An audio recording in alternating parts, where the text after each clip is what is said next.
Hello everyone. Let's continue our series of sentences.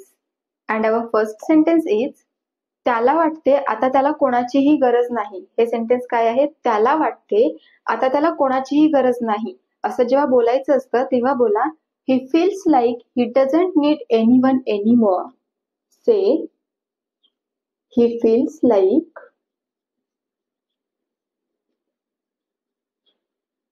he doesn't need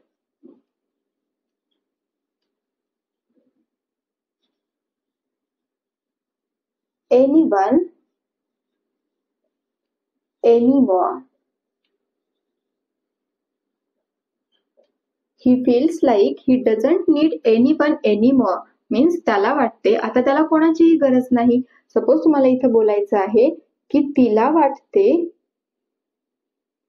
आता तिला कोणाचीही गरज नाही. तिला वाटते आता तिला कोणाचीही गरज नाही. तेव्हा बोला she feels like she doesn't need anyone anymore.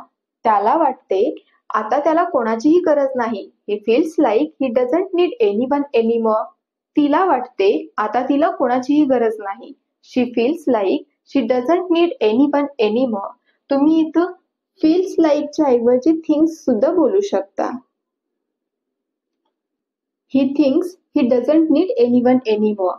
इथं feels like या दोन्ही वर्डच्या ऐवजी thinks हा वर्ड बोलायचा आहे. He thinks he doesn't need anyone anymore. और thinks च्या ऐवजी तुम्ही बोला he feels like he doesn't need anyone anymore.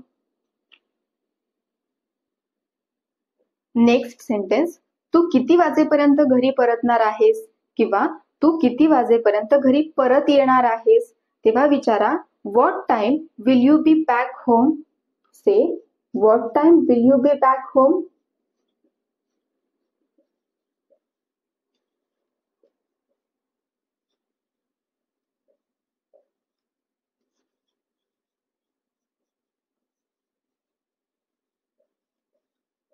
What time will you be back home.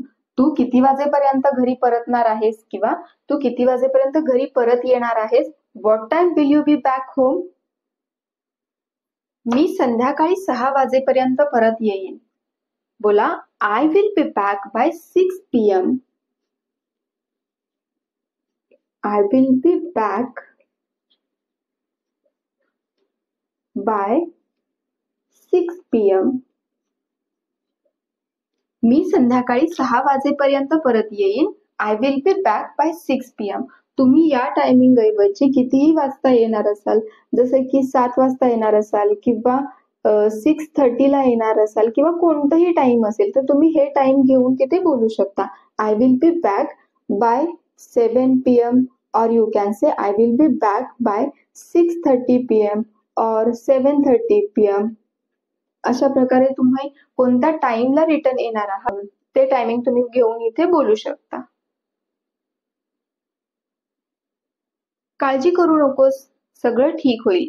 Don't worry, everything will be fine. काळजी करू नकोस, don't worry.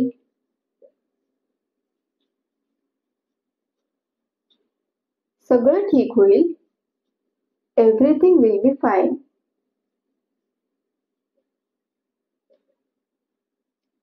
Will be fine.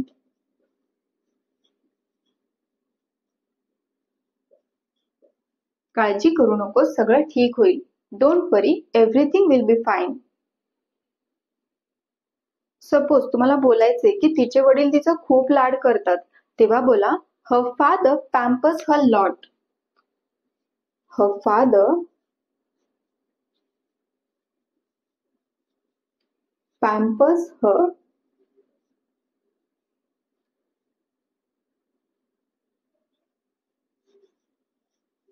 a lot.